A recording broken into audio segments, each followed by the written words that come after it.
Okay, we're going to go over the sterile dressing change that you'll be validating in Skills Lab. Make sure that you look at your Mosby discs, the DVDs, because they have excellent information on there. I'm just going to show you quickly the skill itself all put together. So I've gathered my supplies. I've got my sterile gloves, I've got fluffs, I got 4x4s, I've got an ABD, I have a alcohol wipe, and I'm just going to say that I've cleaned my table already and it is dry.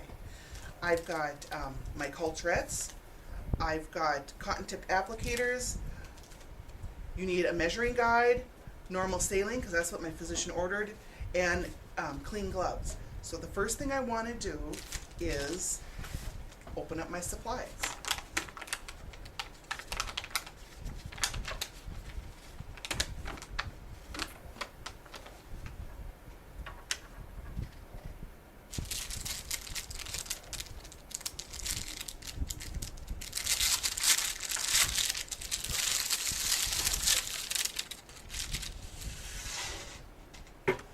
You can open them in any order you want. You can put them in any order you want. Whatever works for you, and just we're looking at making sure that you know how to open packages, and if something does become contaminated, what are you going to do about it? Because you can always rearrange these things.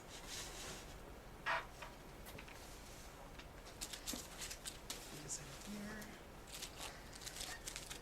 My cotton tipped applicators, and there's different ways that you can set these up to be able to use. I usually just open them up, and what I like to do is loosen them up, and I try to get one of them just a little bit higher than the other one, so it's just easier to, when I want one of them, to be able to just take one. And I'm going to put them on the side.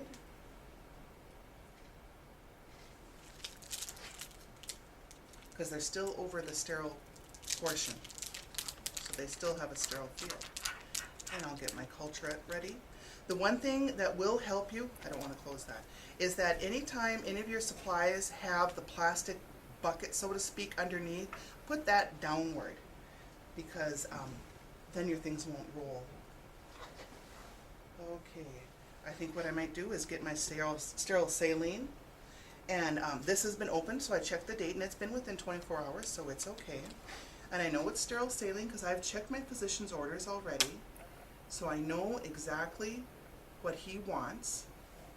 I've checked the nurse's notes also to see what have they done in the past. You know, how many dressings did they need? Was there a lot of drainage? Did they need lots of dressings? So make sure you check the physician's orders and the nurse's notes. Also, when you've come into the room and identified your patient by his armband, and he can repeat his birth date back to you, see if he's having any discomfort, because if he is, make sure you pre-medicate him before you do any of this. So he's ready. I've got my supplies ready. I'm just going to move them over now. And I've checked allergies also, because I don't want to be putting tape on here if he's allergic to tape. Make sure you take the tape off the correct way by holding the skin so that you're not peeling a layer of skin off with this. Bring your tape in.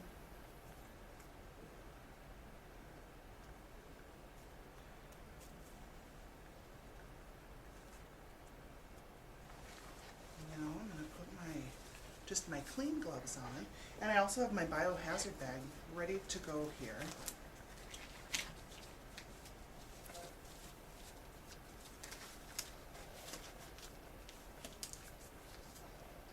And I'm going to take the dressing off. Okay, I want to make sure I look at the dressing. Type, amount, color, odor. Taco. What type of drainage is on here? What color is it? Does it have an odor? Don't stick your nose in there, but see if there's an odor when you take it off. Make sure, again, if you're describing the amount, you can say that a certain amount is saturated. That means if the entire fluff is saturated, it's completely saturated with drainage. Otherwise, use coins or fruits or any type of universal size so everybody knows. I'm going to take my gloves off with the dressing inside to keep it contained. Then I would go ahead and wash my hands. Now I want to get my sterile gloves on. So I've got everything ready, I think, to go. And again, I'm not going to go into a lot of detail with the sterile gloving because your Mosby did an excellent job on that. I am going to move some of this over so I have room. You also want to make sure that you note the skin condition. I looked at the dressing to see what all was on the dressing. A very big part is looking at the wound itself. You want to see, is there any type of redness, arrhythmia around the site? You want to check out the depth also. Now, since I opened this with one of them out a little bit, I can go ahead and just take one without contaminating the other one. And what I want to do, I'm going to put this in here. And technically, if the wound was a real wound, it would get dampened. That way I can see the depth. Otherwise, you can take your finger and go down. Just don't be touching the wound. And then I would measure accordingly without touching that, just putting it up to the measuring guide to see the depth of the wound. I also want to note the other measurements of the wound. Again, if you did touch the skin, toss this. So now I have information about the skin, the wound itself. Now I think I can go ahead and put my dressings on. A lot of things you want to look for in a wound. Make sure that you know them because we might be asking you some questions. Okay, I don't want to turn my back to anything. Oops, come back here.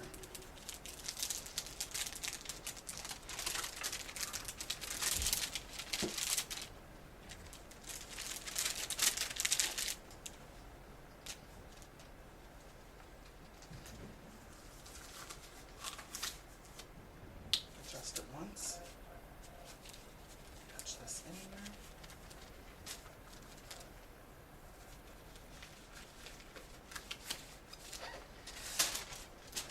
Okay. What you could do, if need be,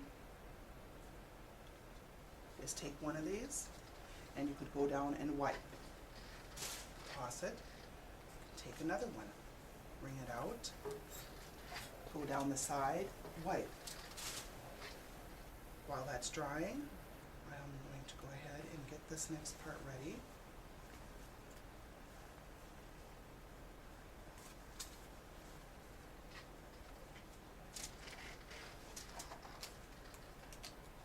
And I'm going to go ahead and pack the wound.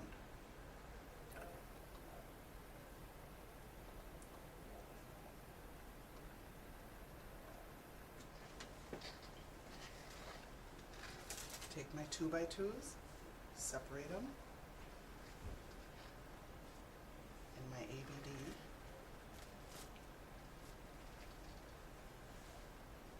Put it on, blue side up. I think I've gotten everything done.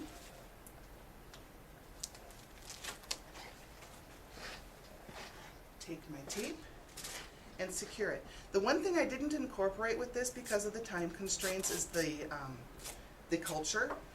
And when I would do that is after I have wiped the sides and I've assessed my wound, I would go ahead and take the culture of the wound and make sure I get everything labeled on there that I need labeled and send it off to lab. So make sure that you incorporate that with your dressing change. We just wanted to quickly go over the dressing itself. Also make sure you check your Mosby. Like I've said, there's a lot of good information on there. And when I'm done with this, I would go ahead and I'd go chart the type, amount, color, odor that's on the dressing and make sure the skin integrity, the wound itself, all the measurements that you got, and how the patient tolerated it. And then just go ahead and do all of your post steps and clean up. Take the biohazard bag to the biohazard bag room. And that sums it up.